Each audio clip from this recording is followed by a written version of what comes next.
Welcome to Progenesis Academy webinar, session 39. Today's topic is, do immunological factors impact fertility outcome? We have with us Dr. Jubiz. He is a reproductive immunologist who is going to help us understand the gap between the immune response and infertility. Dr. Jubiz, thank you so much for joining us. Thank you for the invitation. Thank you so much. So before we start, so today we're going to have some questions directly from patients. Also, we have a couple of patients that may ask live. But my curiosity is, first, is your specialty. So you are a reproductive immunologist that is focused on infertility and trying to solve infertility struggle. Not something we see very often. Tell us, how did you get interested, and this is more of a personal question, how did you get interested in this career, and how did you get to be a reproductive immunologist? That's an interesting question. Let's start with my first specialty. I did a specialty in medical genetics. I practiced for several years as a geneticist. Then I decided to do a second specialty in chemistry, especially in biochemistry, that kind of opened my curiosity into gene therapy. It's something after another, which is unbelievable. And I came to the States to do a Ph.D. in molecular biology with emphasis in gene therapy. I did it at Washington. I finished that back in 2005. And for some reason at that point, I decided, I was thinking about how to apply all that knowledge into medicine. And that's when I decided to go into my third specialty, which is OBGYN. I practiced as an OBGYN generalist for several years in Florida.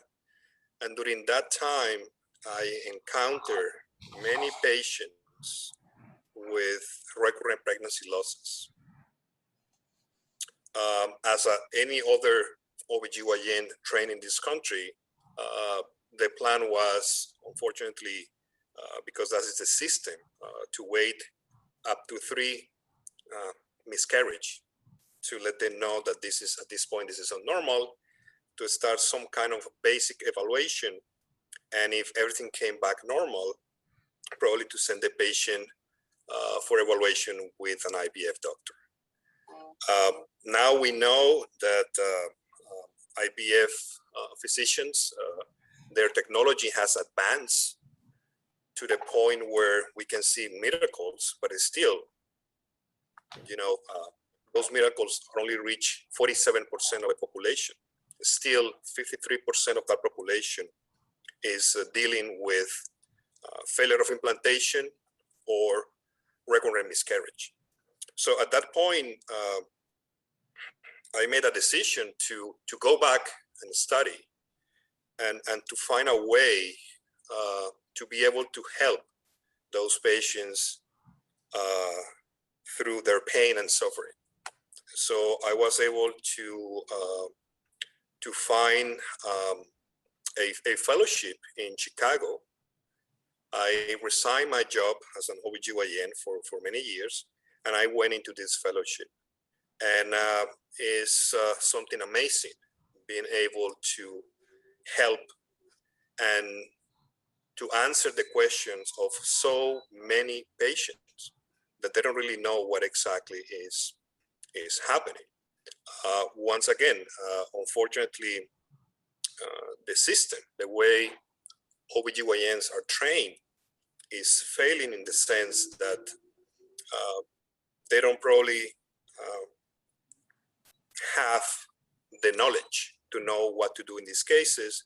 And at the end is the patient who end up suffering So now we're here, and the plan, thanks to these webinars, is to spread the word and to be able to give answer to many of those patients that are desperate at this point.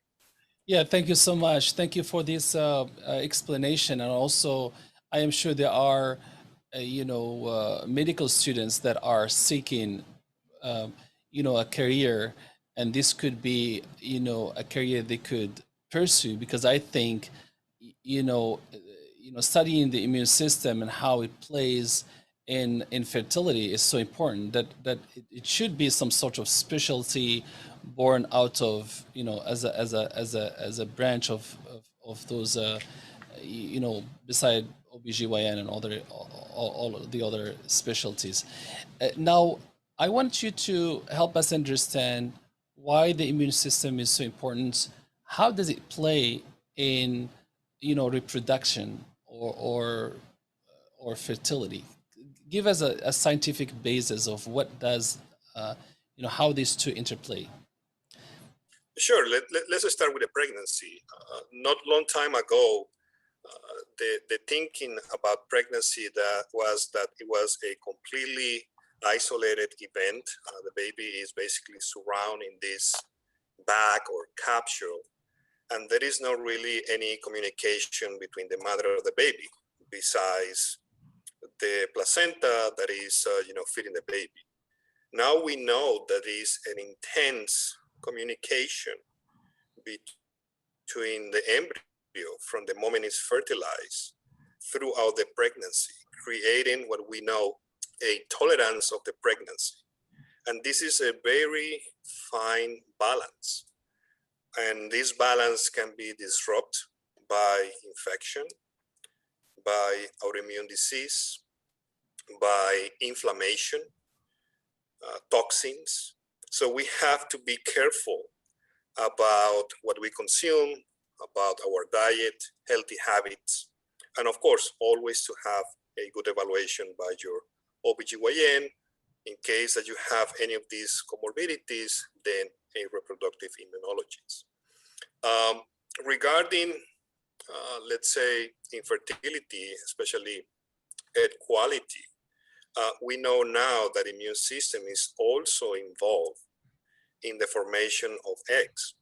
And once again, if there is an issue with autoimmune disease that will affect the formation of the eggs, you will have then some kind of low MH or some kind of issue with failure, ovarian failure of dysfunction.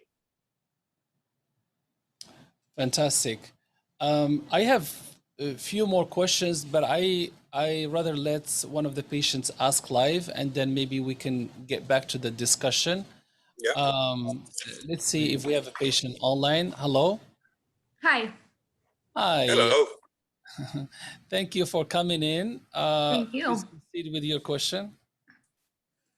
So I was wondering what kind of tests that you typically do to determine if there's any immune things going on. I've had several failed IVF cycles, and I'm on an immune protocol with my clinic, but haven't really done any extensive testing. So I was wondering if there is anything you typically recommend. Okay, thank you for your question. So let me see if I understand a little bit. You had some autoimmune testing done? I have not had autoimmune testing done, no. My clinic just has a standard immunological protocol, but haven't done any testing other than, typical fertility tests. Okay, well, I will definitely start with your antinuclear antibodies. That is something that we always measure just to rule out any autoimmune disease. Of course, your antiphospholipid antibodies as well. The conventional ones are basically glycoprotein beta-1, antiphospholipid antibodies, lupus anticoagulant, and antikaryolepins. And then you can also add to that lab testing your Sjogren, which is antibodies raw and antibody La. That will be probably one of the basic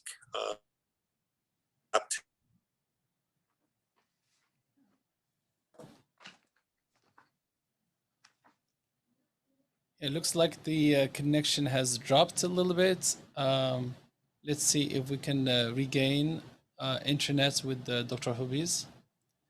I think you were disconnected for a couple of seconds. Okay, let me just repeat myself. Antinuclear antibodies, that will be the first one. Conventional antiphospholipid antibodies. We're talking about anticardiolipins, beta-2 microglobulin type 1, and lupus anticoagulant. And also we can check for scleroderma 70 and anti-DNA. Okay, that is usually the basic ones for autoimmunity.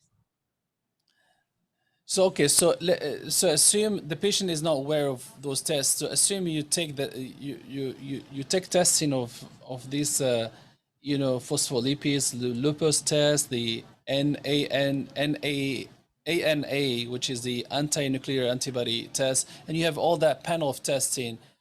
What do you do with it? Where do you draw the line where you see some sort of flag that you need to address with the patients? Of course, what you expect is for all of them to be negative.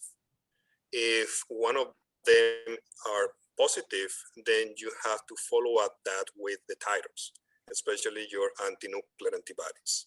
So what we consider a high titer will be usually between 1 to 80 and above that. Depending on the studies, they will tell you that sometimes they prefer them to be above 1 to 160, and that will be really high positive.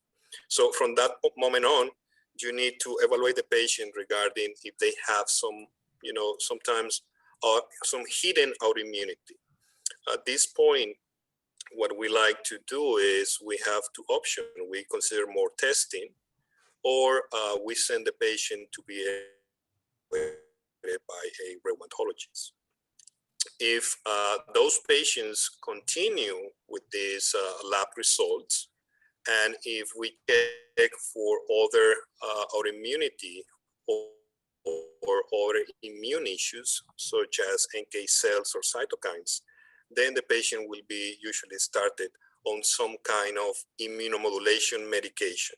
It can be, in this case, prednisone. Very good. Do you have any other question? I guess my only other question would be, do you find that typically women who have recurrent pregnancy loss or failed implantation, either with or without IVF, typically show up positive on some of those tests you mentioned? That's an excellent question. Antinuclear antibodies are positive up to 28% on patients with implantation failure, and 15 to 20% on patients with recurrent pregnancy losses.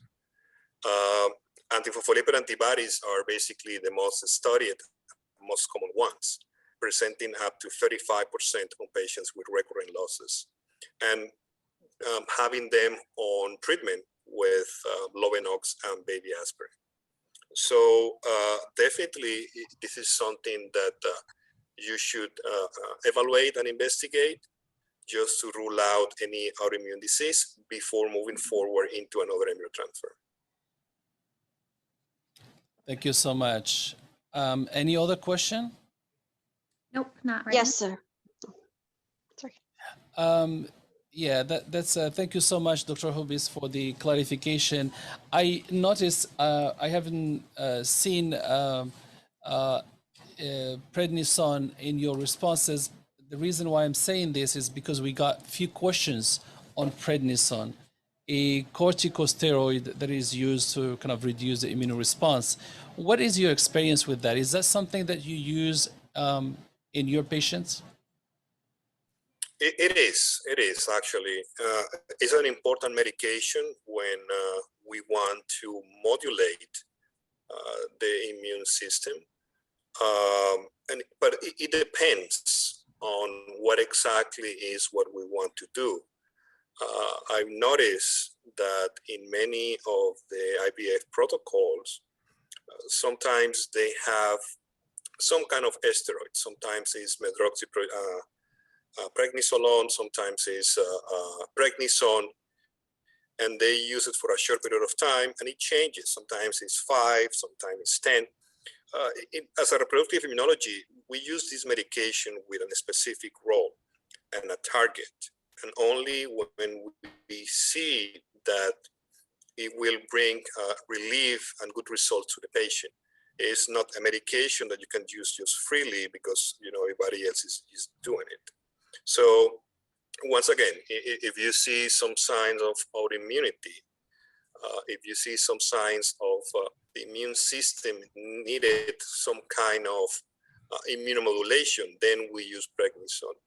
And the doses depend on what we want to do and depends on the patient. Once the patient is on this medication, then you need to have a follow-up. And a follow-up is basically the lab that was abnormal before. It has to be repeated 2 or 3 weeks, 4 weeks later, and you need to see the results. If the results are not what you're looking for, then you need to adjust the medication. If the result is too much, because that's another thing, we don't want immunosuppression, we want immunomodulation. That is a very, very different thing. Yeah. In immunology, everything is about balance.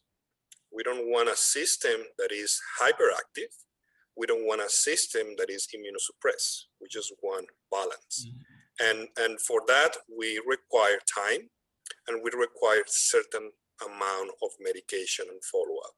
So that's what what I've seen. And many of those patients, sometimes they don't really understand why they're on this medication, and they're expecting this medication to produce miracle results. Like, if I take this medication, I'm going to get a better implantation outcomes. Or if I get this medication, I'm going to stop with the pregnancy losses. And the answer is, once again, it depends on what we're treating. So don't use a medication indiscriminately. Exactly. So thank you so much for that. You said something very important, which is the balance between immunosuppression and the, having a hyperactive immune system. I remember one of those studies that were published a couple of years ago, looking at embryos grown in the lab for a continuous, I think, 12 or 14 days. So they let the embryos differentiate a little bit more. And one of the responses they've seen is that the certain genes that are encoding for interleukins and cytokines were active. And the explanation they gave in that research paper was that the body needs, the endometrium need certain factors to enhance that the implantation of the embryo. It has to cause, there is a need for cytokines and moderate level of cytokines and other immune cells to promote that invasion. But if you have too much, is what you're saying, if you have too much, that's where the problem is. But you don't want to suppress completely the immune system, right? That is exactly right. Remember what I just mentioned. The embryo is in constant communication with the immune system and with the endometrium. The endometrium is composed, when we're talking about immune cells, are composed about 75% NK cells or natural killer cells, 1.7% dendritic cells, and the rest is macrophages. And the function of those cells are basically to guide implantation and placentation. So the communication between the embryo and those cells has to be to a point where when implantation is happening, you need to have some kind of a period of inflammation. because you need to be able to catch the embryo, and that embryo has to be able to get implanted, and the trophoblastic cells has to be able to go deeper and deeper into the endometrium in order to get the nutrients from the arteries, which are the radial arteries. That can be done without the support of the immune system. So the immune system is not only guiding those cells, but at the same time, if you want to call it in that way, destroying other cells in order for those cells to be able to connect, right? Is the same way you are trying to get one pipeline to another. You need to be able to find the right tools. So if you have an immune system that is hyperactive, then what is going to happen is you are going to end up not having that connection properly, and most probably rejecting the embryo. If you have an immune system that is immunosuppressed, you're not going to have that inflammatory response that you need for implantation. And then you will go through what we call failure of implantation. So once again, we need to find that balance. And once you have that balance, then you will have proper implantation and then proper placentation. Thank you so much. We have one more patient online. Hello? Hi. One second. I gotta find my question. Well, thank you for coming into the program, and take your time. All right. So I'm 40-year-old female with a history of Hashimoto's, thyroiditis, recurrent implantation failure with PGS normal embryos. I also have PAI, 4G, 5G, and MTHFR heterozygous. What treatment should I be asking for? I also came out with, I did have the lupus anticoagulant testing done. It was borderline high, but my reproductive endocrinologist and hematologist said it's normal. It was, my last test was at 47.5 with the range being 0.0 to 48.4.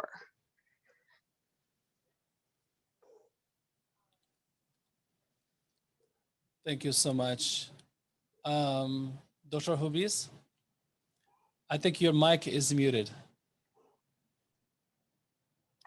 Okay, so I'm sorry, there was some issues with the internet. Could you please repeat the question? Absolutely, sir. So I'm a 40-year-old female with history of Hashimoto's, thyroiditis, recurrent implantation failure of PGS normal embryos. I also have PAI1-4G, 5G, and heterozygous for MTHFRC677T.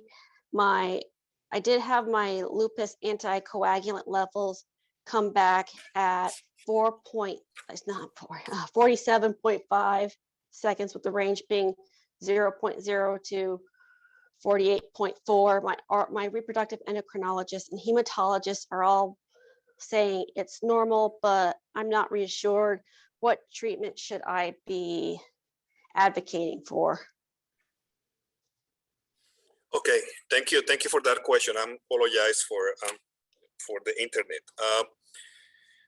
What I believe is your reproductive endocrinologists and your hematologists are definitely working on your best interest, but sometimes you will need to find somebody with a different approach.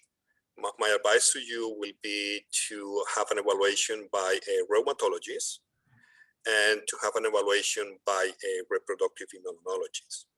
That's the first thing that I believe you need to do. Now, going back to some of the information that you provide to me, for your PAI1 gene mutation, what kind of treatment are you getting? So far, all I've been told is just to take a baby aspirin. I've tried to bring up the issue of like going on a blood thinner, but I'm getting pushback from the hematologist, and my reproductive endocrinologist seems hesitant to put me on it.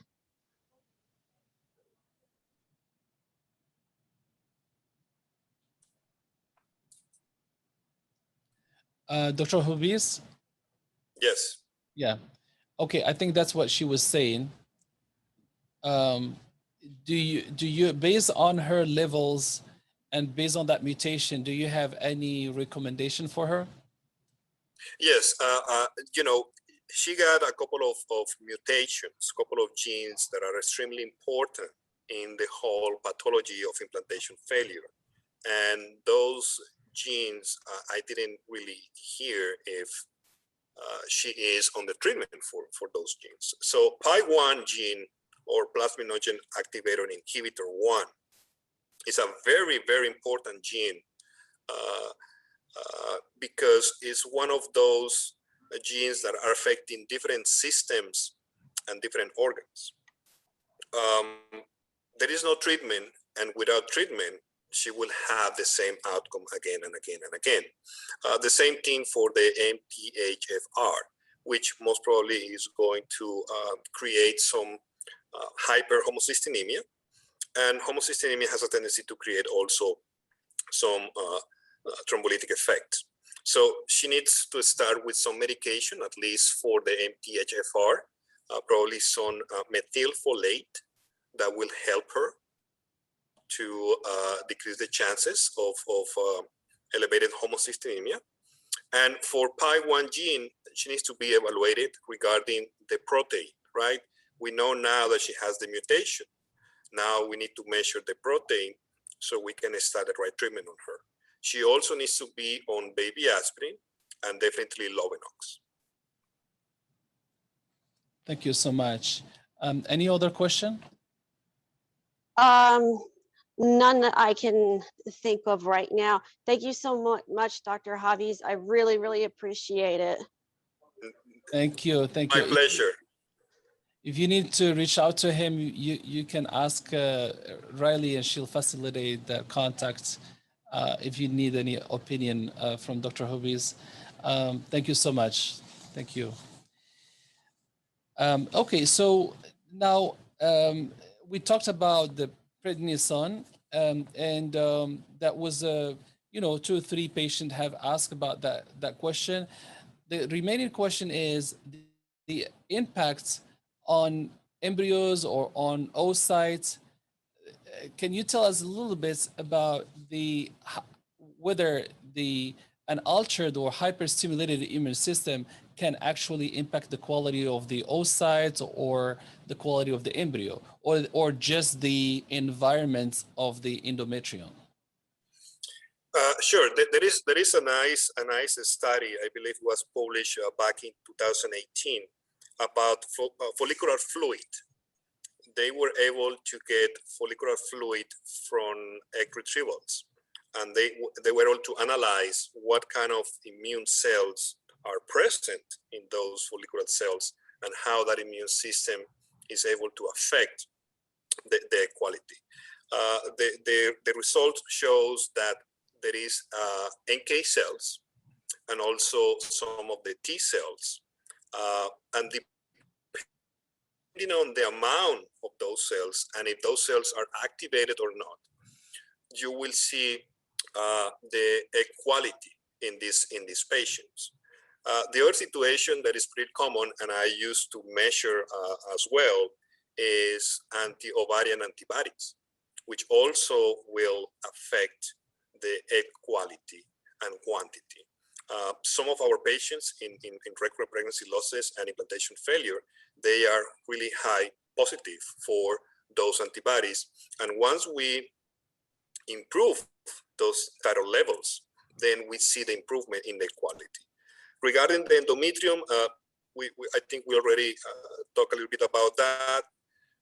We need to check for the NK cells, because the NK cells are extremely important regarding implantation and placentation. So implantation, as you know, if you don't control the immune system, you will have failure of implantation, but then you have to think about placentation. And this is what we see on those patients that get pregnant, either by natural cycle or by IVF, but then later on during the first trimester, especially 7, 8, 9 weeks, they have a miscarriage. And nobody knows exactly what is happening. And you check for the pathology report, and it came back chromosomically normal. Those are patients that most probably are having some issues with placentation. And in that case, once again, we need to evaluate those patients, and we need to see what exactly is happening. Is some thrombotic event? Is an autoimmune disease that is attacking the baby? Is just the immune system that is hyperactive? So those things have to be evaluated in order to start treatment on those patients. Thank you so much. Now, when you look at the immune response and the, the diagnostic tools that you're using to identify the problem and then try to modulate the immune response, when it comes to patients that are PCOS or patients with endometriosis, how that is, first tell us a little bit about whether the impact is the same, is it different, are there other factors that play into that immune response, and how do you deal with those cases? So we have noticed, for example, on patients with PCOS, we run a test, and I think we discussed it a little bit regarding PI1 gene mutation. In a very high percentage, many of those patients come back positive for that mutation. And then we measure the PI1 protein, and usually that protein is elevated. In those patients, definitely what would make the difference will be diet, losing weight, exercise, and the medication that is already used on them, which is metformin.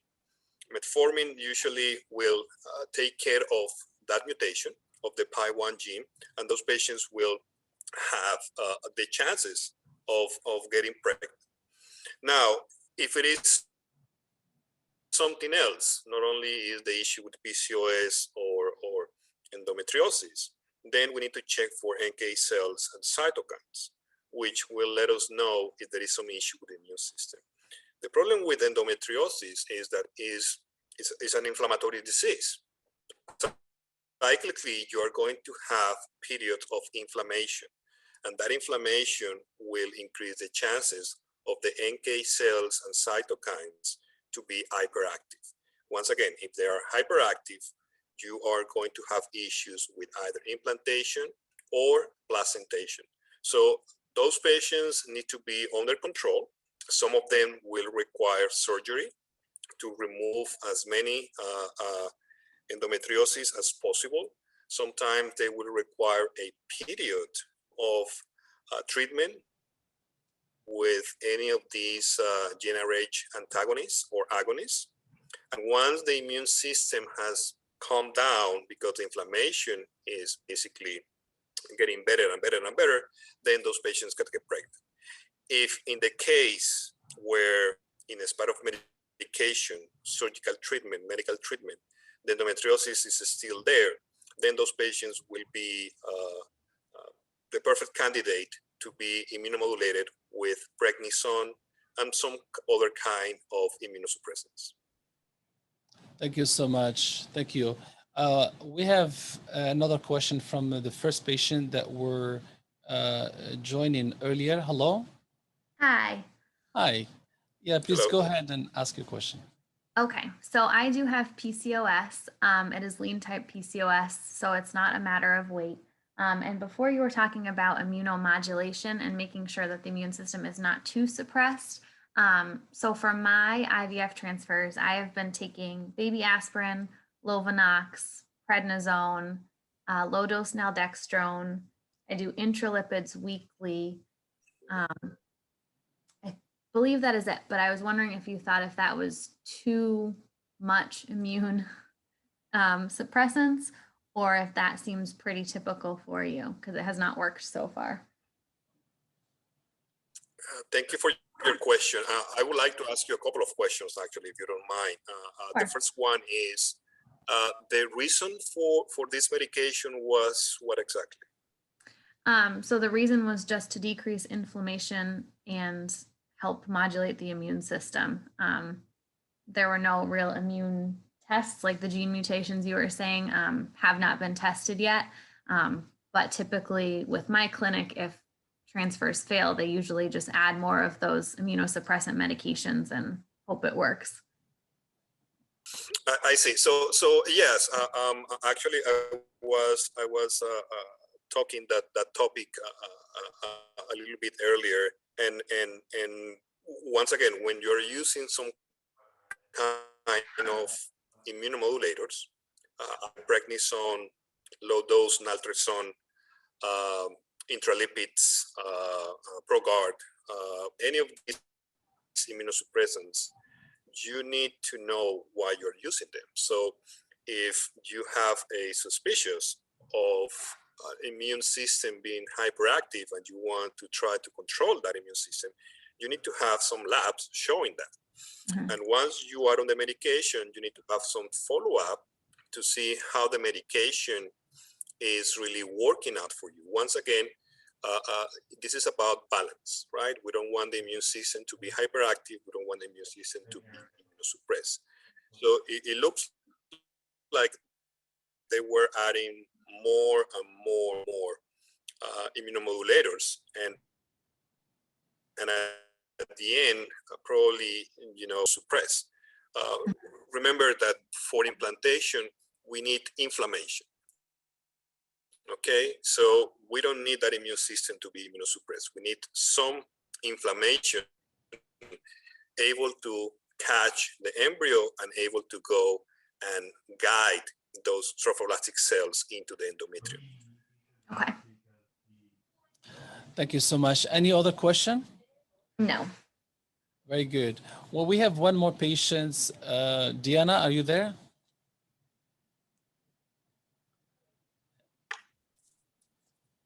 Maybe we can check on her. I'm here. Sorry, I'm here. Hello. Hi. I'm actually not a patient, and I'm an RE. Thank you. Thank you. Thank you so much for joining us. That's great. Thank you for doing this. This has been great. My question is pertaining to the use of Neupogen. We were participants in the STAR trial a few years back with NT100. Just curious how you use Neupogen, and we've kind of toyed around with it quite a bit, and I'm just curious what you think of it and how you utilize it. Well, to be honest with you, I don't use it. During my training, I was kind of forbidden to even ask about it. I would be more than happy to follow some of your conclusions after the study. My only concern regarding Neupogen is that we used to get patients on the treatment with Neupogen, and we were concerned about the levels of white blood cells, sometimes reaching up to 90, 95,000. Yes. So, for us, that was extremely concerning. What noticed was that many of those patients were actually happy with the results because they were trying to control their cytokines by using tacrolimus or Humira, and nothing looks like was working for them except when they use Neupogen. So once again, that would be interesting just to read, about your conclusions after your research is done, because I have basically zero experience with Neupogen. Okay. All right. I appreciate your input. Thank you. What is your experience with it, if you can tell us?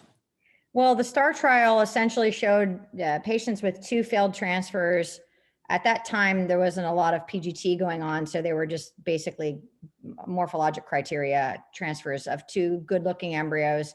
They included those patients in this trial, gave them Neupogen, which was then called NT100 for purposes of the trial. And overall, nationwide, really wasn't that impressive. But in our specific center, we were impressed. We had pregnancy rates upwards of 65%, similar to what we're getting with PGT. So we've kind of started using it now for RAF, in which cases we're kind of, I often feel like we're just kind of throwing anything up against the wall to see what will stick. you know, I appreciate the input we've had earlier about the PI1. I don't routinely check that. I always do ANA and I always do antiphospholipid antibody workup. But, you know, and in those patients who come back negative for it, and I'm kind of at a loss. I've been using Neupogen only because, you know, knowing what it does for chemotherapeutic patients, it increases the white blood cell production, increases the immune response. I've been using it in patients for whom I don't believe there's a heightened immune response. Those patients who perhaps need a little bit of a kick, as you were saying earlier, like this, is finding that balance. So I've been using it in that case and I've had success, but it's very small N, very small N. Fantastic. Well, thank you so much, Diana. Thank you so much for coming in to the program. Thank you for having us. It's been interesting. Thank you. Thank you so much. Very good. So, okay. So we talked earlier about PCOS patients and about patients with endometriosis. For patients who have no clear indications whether PCOS or other symptoms and don't know if they are, you know, they have an altered immune system, and they are, at what points a patient should start thinking about assessing their immune response? So usually the patients with PCOS, the OBGYN will do some of those lab tests. They will diagnose the PCOS, the patient will put on treatment. And if the treatment is enough, the patient will eventually get pregnant naturally. If that doesn't happen, they will send the patient for the REI evaluation. And usually, once again, they will try to put the patient on the medical treatment. If the medical treatment doesn't work out, then they will have a different approach, and they will try to use either ovarian drilling or embryo transfer. If the embryo transfer doesn't work, either because of implantation failures or recurrent pregnancy losses during the first trimester, then usually they send the patient for me to evaluate them. At that point, you know, I will start, like I said before, with the basic autoimmune profile, making sure that they don't have any hidden autoimmune issues. I will measure for NK cells and cytokines, and usually I will measure for, you know, PI1 gene and some of the genes associated with the coagulation cascade.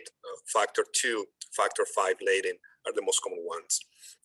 Now, regarding endometriosis and inflammation, it's not only endometriosis. You also have issues with fibroids, uterine fibroids. They also have a tendency to cause a lot of inflammation within the uterus, even though it's a benign tumor. It's always there, and they can cause a lot of inflammation. So many of those fibroids also have to be removed. We're talking about endometrial polyps, right? Or any issues within the endometrium, such as chronic endometritis. So there are so many factors, not only anatomical factors, but also inflammatory factors that has to be dealt with before really moving into immune protocols or starting the patient on, you know, any of these immunomodulators such as prednisone. So those patients need to be evaluated. Once again, and I was talking about the system and how the OBGYNs are trained.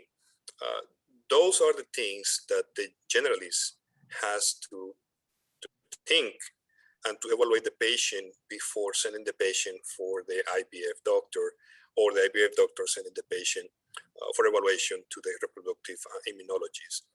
Fibroids, endometrial polyps, chronic endometritis, endometriosis, adenomyosis, which is another one, and of course PCOS.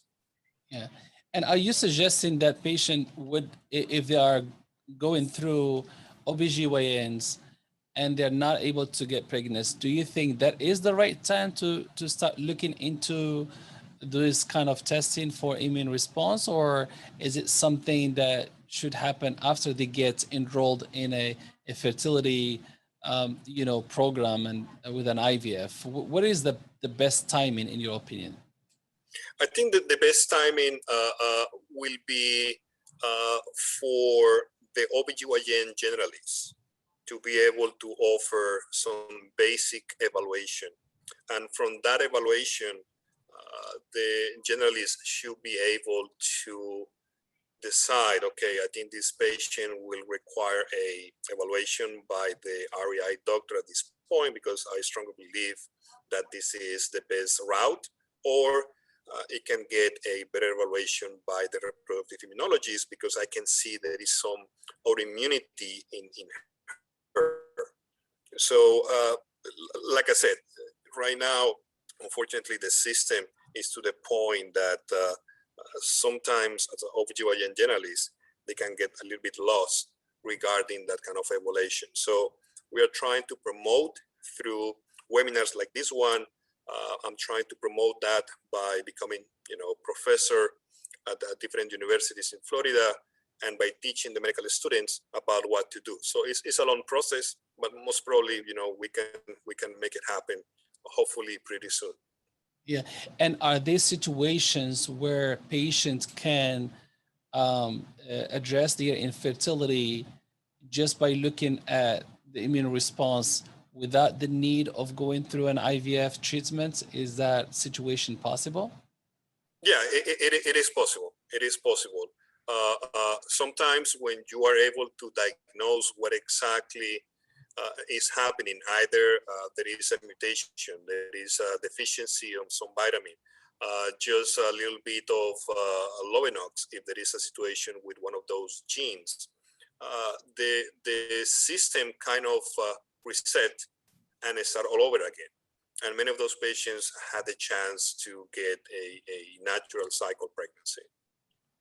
Fantastic. Well, it has been a great pleasure to learn about all these aspects of medicine that I was not very, aware of.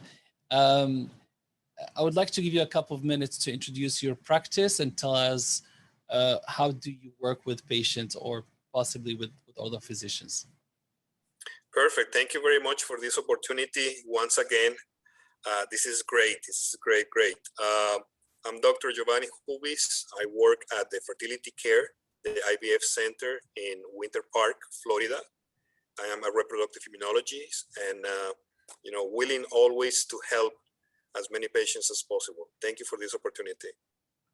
Well, thank you so much. We really appreciate your contribution, and we have enjoyed, your helping other patients clarify some of their questions. With this, I would like to extend my gratitude and appreciation for your work and your support for patients. And next week, we will have another webinar on Wednesday, 3 p.m. Pacific time. This time, we will have it on egg and embryo vitrification techniques across laboratories in the US. So stay tuned, check your email, and I will see you next week. Thank you so much. Thank you. Thank you. Bye-bye.